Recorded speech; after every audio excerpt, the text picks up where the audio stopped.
Switzerland does provide an example of good governance, of an efficient, competitive economy, and now leadership in helping to solve the climate crisis.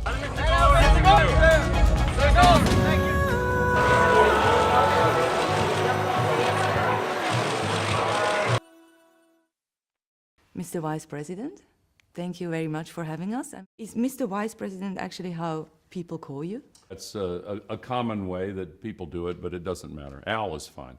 Al, what's your mission? My mission is to do everything I can to improve the chances that our world will solve the climate crisis before we cross some tipping points that might spin it out of our control. What have you accomplished so I far? like to think that I have made a positive contribution to lifting awareness of how serious this challenge is. It does threaten the future of our civilization, but also lifting awareness of the solutions that are now widely available. They create jobs, they create progress that does not result in more global warming pollution. In my country, jobs in the solar industry are now growing 17 times faster than other jobs in the economy. And this is only one example of how this is a way to build the strength and prosperity of our societies at the same time that we avoid this very serious threat to our future. I have an image for you from Switzerland, because we're in Switzerland. It's from the erklärt glacier. The first picture is the year I was born. Yeah, exactly. Well, this is a phenomena that is now accelerating, not only in Switzerland, but throughout the Alps, also in the Andes, where the glaciers are an even more important source of drinking water and agricultural water. It's true in the Himalayas. It's true in some of the mountain ranges in my country. It's also true in the very large masses of ice that sit atop Greenland and Antarctica.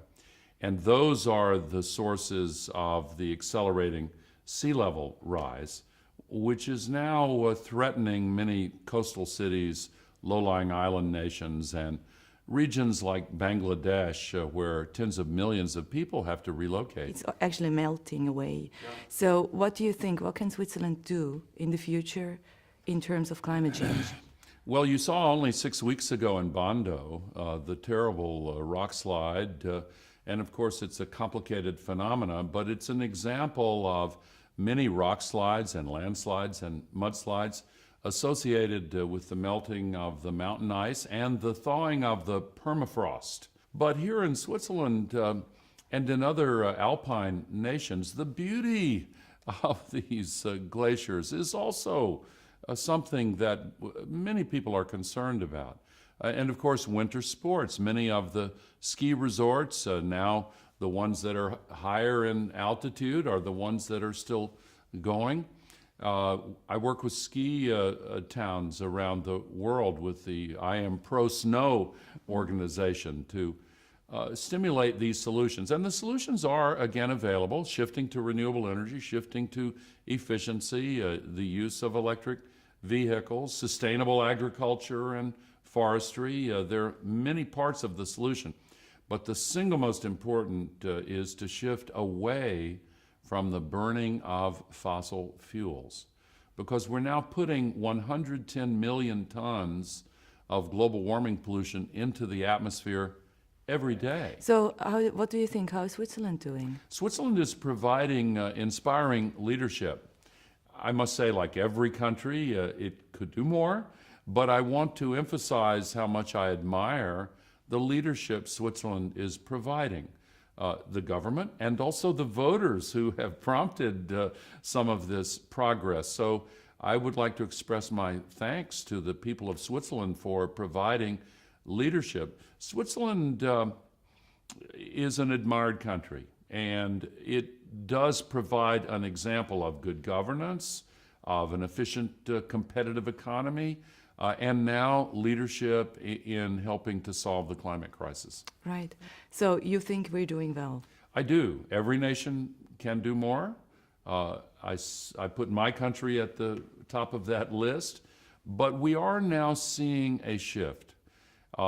It's not fast enough yet, but for the first time, emissions of global warming pollution have stabilized in the world. They're beginning to inch downward. But again, the change is not yet occurring rapidly enough. But I'm optimistic nonetheless. A famous economist once said, things take longer to happen than you think they will, but then they happen much faster than you thought they could. That's the pattern that I see now as the world shifts towards solutions of the climate crisis. Personally, what are you doing on a daily basis? I just installed 520 solar panels on my farm and on the top of my house. I drive an electric vehicle. I am careful about my diet. I make all of the changes I recommend. I offset the unavoidable emissions that come, for example, from taking Swiss Air from the United States here to Zurich. And I hope eventually there will be solutions in the area of air travel. But I walk the walk and don't just talk the talk.